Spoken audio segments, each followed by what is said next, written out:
यहां भी एक बड़ी सुंदर बात है कि श्री ध्रुव जी ने अपनी विमाता की निंदा नहीं की, अपने पिता की निंदा नहीं की, केवल एक बात पूछी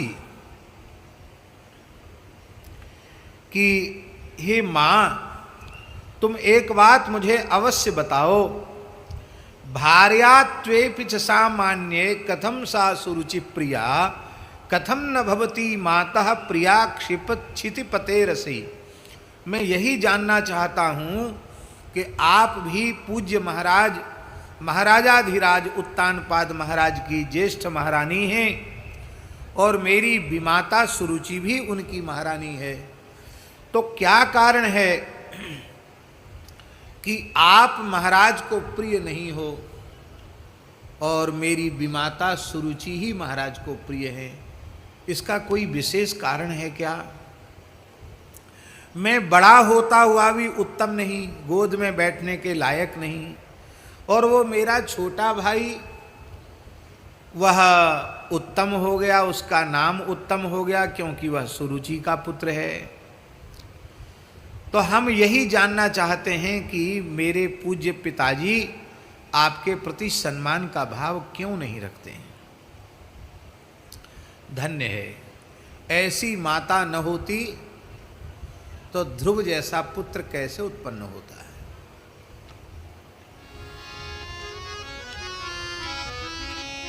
ये माताओं का अधिकार है।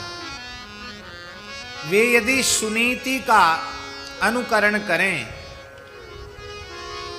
तो उनका पुत्र ध्रुव जैसा अवश्य हो जाएगा। दोनों इतिहास हैं। देखिए, दशग्रीव रावण वो भी महर्षि विश्रवा का पुत्र है, और धनाध्यक्ष यक्षराज कुबेर वह भी महर्षि विश्रवा के पुत्र हैं। और रावण भी कोई सामान्य नहीं है। विश्रवा के बड़े भाई हैं भगवान अगस्त्य, महर्षि अगस्त्य रावण के खास ताऊ जी हैं। पिता के बड़े भाई को ताऊ जी कहते हैं, खास ताऊ जी हैं, दूर के ताऊ नहीं हैं, सगे भाई हैं विश्रवा के अगस्त्य।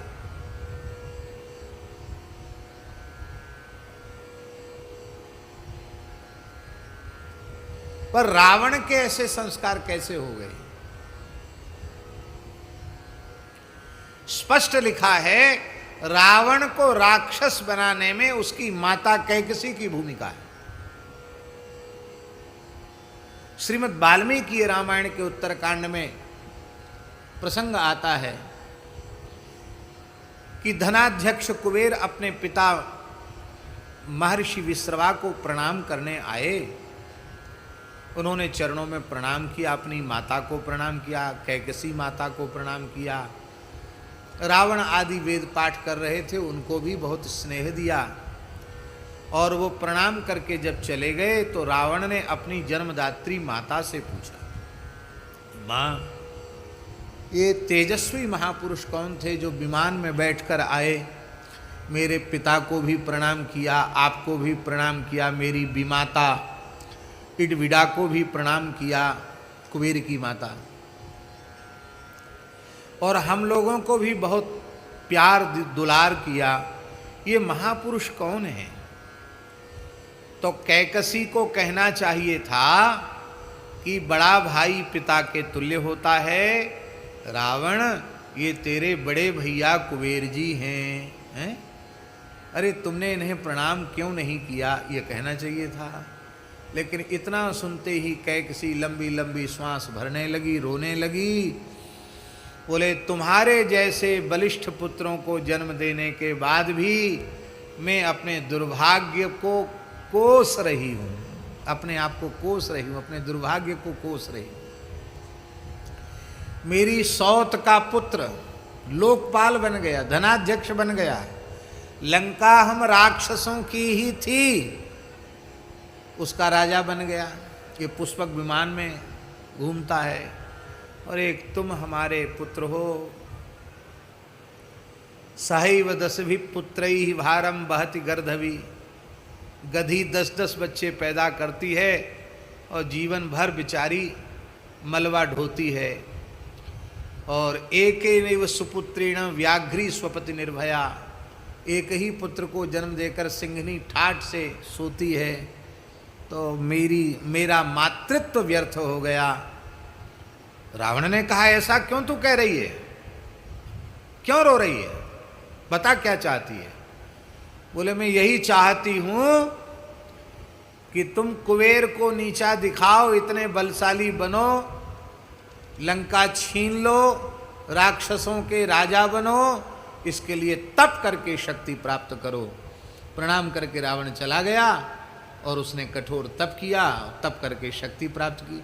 तो अब इसके मूल में राग द्वेष के संस्कार रावण में भर करके उसे राक्षस बनाने का जो श्रेय है उसकी माता कैकसी को। माता ही पुत्र को देवता बनाती है, माता ही पुत्र को दैत्य बनाती है।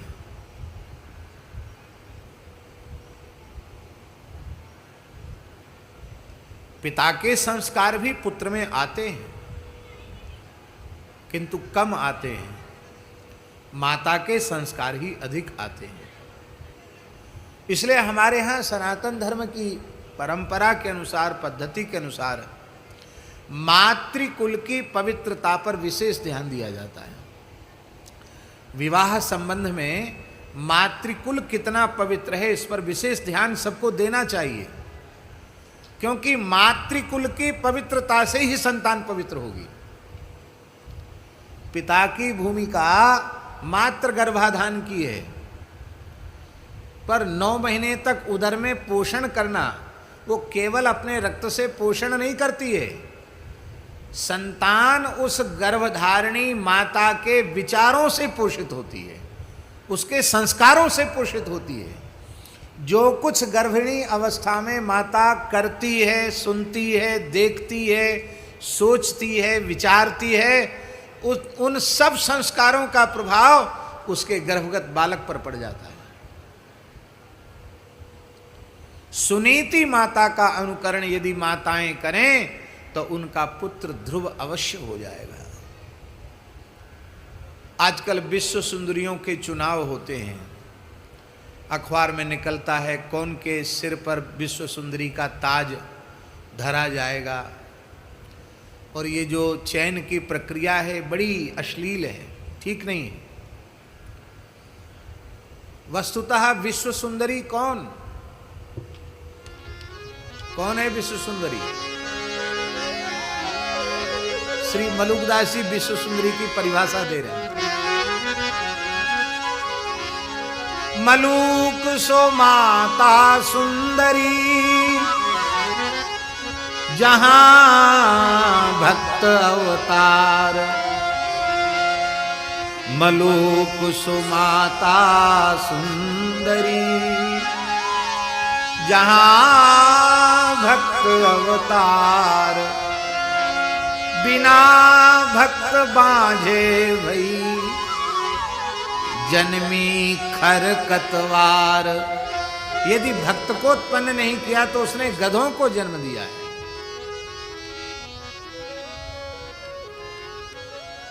और एक दोहा तो बहुत प्रसिद्ध है, आपको भी याद होगा। जननी जने तो भक्त जने, के दाता के सूर। नाही तो जननी बांझ रहे, वृथा गमावे नूर। और श्री लक्ष्मण जी की जन्मदात्री माता सुमित्रा जी क्या कह रही? पुत्रवती युवती जग सोए। पुत्रवती युवती जग सोई। रघुपति भगत जासु सुत होई। रघुपति भगत जासु तरु बांधी भई बादी बियानी, न तरु बांधी भई बादी बियानी, न तरु बांध भई बादी बियानी, न तरु बांधी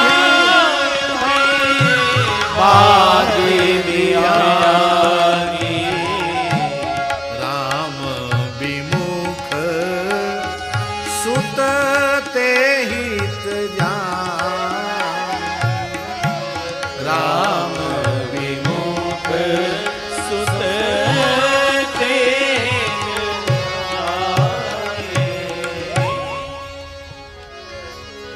देखो बेटा ध्रुव, तुम्हें अपनी विमाता के प्रति और अपने पिता के प्रति दोष बुद्धि नहीं रखनी चाहिए। हमको कम सम्मान प्राप्त है और हमारी छोटी सुनी सुरुचि को ज्यादा सम्मान प्राप्त है, तो इसमें हमारे पुण्य उतने नहीं हैं, सुनीति के सुरुचि के पुण्य ज्यादा हैं। वो पुण्यवती अधिक है, उसके ने अधिक पुण्य किए हैं, तो उसने अधिक पुण्य किए हैं तो हमारे मन में प्रसन्नता होनी चाहिए। हमारे मन में कष्ट क्यों होगा? हमारे मन में इसकी तनिक भी पीड़ा नहीं है कि तुम्हारे पिता जितना प्रेम सुरुचि से करते हैं उतना मुझसे क्यों नहीं करते हैं, वो अधिक पुण्यवती है। और दूसरी बात, तुमने जो कही कि मैं महाराज का पुत्र होता हुआ भी उनकी गोद में क्यों नहीं बैठ सकता, तो देखो बेटा, आतपत्रम च चंद्राभम शुभे चापि चामरे भद्रासनम तथोच्चंच सिंधुराश्च मदोत्कटाः तुरंगमाश्च तुरगा अनाधिव्याधि जीवितम निस्सपत्नम शुभम राज्यम प्राप्यम विष्णु प्रसादतः।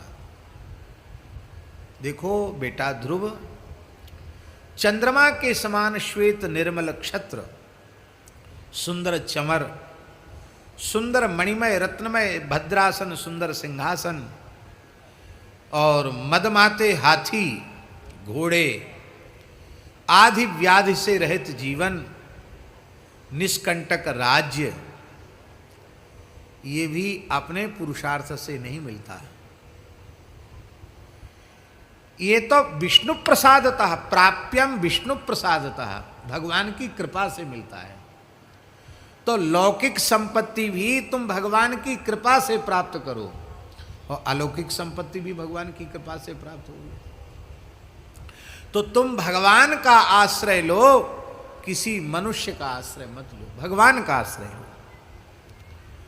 इतना सुन करके श्री ध्रुव जी ने कहा, माता, मैं तो अपने मन में आज तक यही समझता था कि मेरे पिता से श्रेष्ठ इस संसार में और कोई दूसरा नहीं है, पर तू तो भगवान श्री हरि की महिमा का वर्णन कर रही है, तू भगवान को ही जगतपति बता रही है। सुनीति माता ने कहा, हाँ बेटा ध्रुव, वस्तुतः तेरे पिता जगतपति नहीं है, तेरे पिता जगतपति नहीं है, जगतपति तो भगवान है, पर इस चक्रवर्ती सम्राट के पद पर जो तेरे पिता बैठे हैं ये भी भगवान की कृपा से बैठे हैं। तेरे पितामह मनु महाराज भी मनु पद पर भगवान की कृपा से बैठे हैं, और तेरे प्रपितामह, तेरे पिता के पिता मनु और तेरे पितामह के पिता श्री ब्रह्मा जी, वो भी परमेष्ठी पद पर भगवान की कृपा से बैठे हैं। तो बेटा, आज तक जो कोई किसी उच्चासन पर बैठा है वो भगवान की कृपा से बैठा है।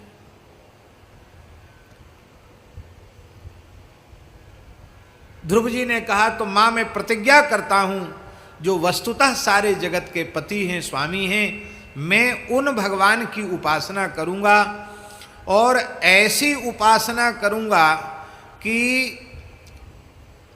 तत्तदा साधितम विद्धि पदमन्यैहि दुरासदम। आज तक जिस पद को किसी ने प्राप्त नहीं किया उस पद को मैं प्राप्त करूंगा। बस माता मेरी सहायता करो, इसके लिए मुझे आज्ञा प्रदान करो। अनुज्ञाम देहि में विष्णुम यथाचाराधयाम्यहम्। आप हमें आज्ञा दें जो हम भगवान श्री हरि की उपासना करें। अब देखिए ध्रुव जी की माता क्या कह रही है। ध्रुव जी की माता कह रही कि बेटा मैं तुम्हें आज्ञा तो नहीं दे सकती, मैं तुम्हें आज्ञा नहीं दे सकती। क्यों? क्योंकि अभी तुम्हारी अवस्था बहुत कम है। क्रीड़ा योग्यो से पुत्र का, अभी तुम खेलने कूदने के योग्य हो, अभी तपस्या करने योग्य तुम नहीं हो, और मेरे जीवन के एकमात्र आधार हो। मैं तुम्हें देख देख कर जी रही हूं। बड़े कष्टपूर्वक भगवान की कृपा से मैंने तुम्हें प्राप्त किया है। यदा यदा बहिर्यासी रंतुम त्रिचतुरम पदम तदा तदा मम प्राणस्तातत्वामुपगच्छति। तुम खेलने के लिए जैसे ही घर से निकल जाते हो, 2 बार 3 बार 4 बार घर से खेलने के लिए निकल जाते हो, तो मेरे प्राण भी तुम्हारे पीछे चले जाते हैं। मुझे पीछे पड़कर तुम्हें भोजन कराना पड़ता है, तुम्हें जल पिलाना पड़ता है। इतने छोटे बालक हो, कैसे अन्न जल त्याग करके तपस्या करोगे, मैं अनुभव नहीं कर पा रही हूं। इसलिए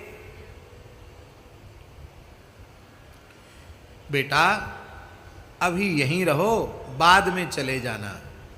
ध्रुव जी ने कहा अद्य यावत पिता माता त्वं चोत्तान पदो विभु अद्य प्रभृति में माता पिता विष्णु न संशय। अब तक जब तक तुमने मुझे उपदेश नहीं दिया था तब तक मेरे पिता उत्तानपाद थे और तुम मेरी माता थी। लेकिन माता अब मेरा पक्का निश्चय समझ लो, आज से भगवान श्री हरि ही मेरे पिता हैं और भगवान श्री हरि ही मेरी माता हैं। बोलो भक्तवत्सल भगवान की जय।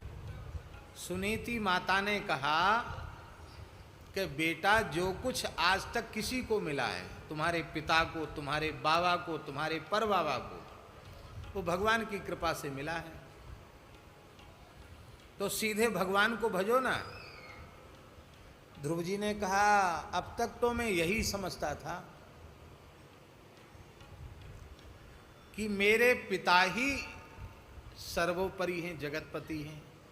लेकिन हे मां, आज तुमने जगतपति भगवान श्री हरि को बताया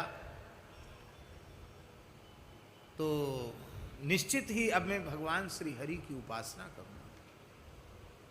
माता ने कहा देखो तुम्हारे पिता भी जगतपति हैं लेकिन स्वतंत्र नहीं है,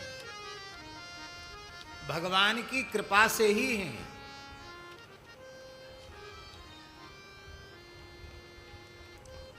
ध्रुव जी ने कहा कि आज तक जो पद किसी ने भी प्राप्त नहीं किया उस पद को मैं प्राप्त करूंगा। नान्यैरधिष्ठितम पूर्वम, आज के पहले जिस आसन पर कोई बैठा ही नहीं उस आसन तक मैं पहुंचूंगा। मैं भगवान श्री हरि की उपासना करूंगा। सुनीति माता ने कहा बेटा 5-6 साल की तुम्हारी उम्र है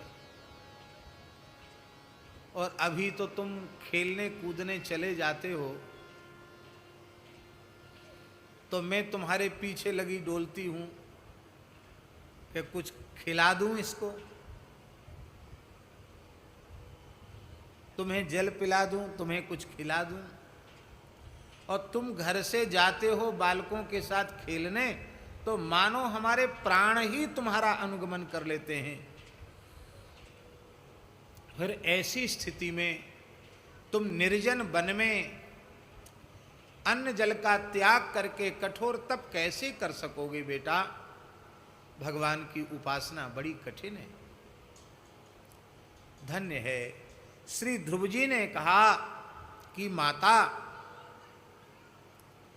जब तक मुझे ज्ञान नहीं था तब तक तो पूज्य उत्तानपाद मेरे पिता थे और तुम मेरी माता थी, लेकिन अब तुमने कृपा करके हमें उपदेश देकर सच्चा ज्ञान करा दिया है, तो आज से मैंने निश्चय कर लिया है, अद्य प्रभृति में माता पिता विष्णुर न संशयः।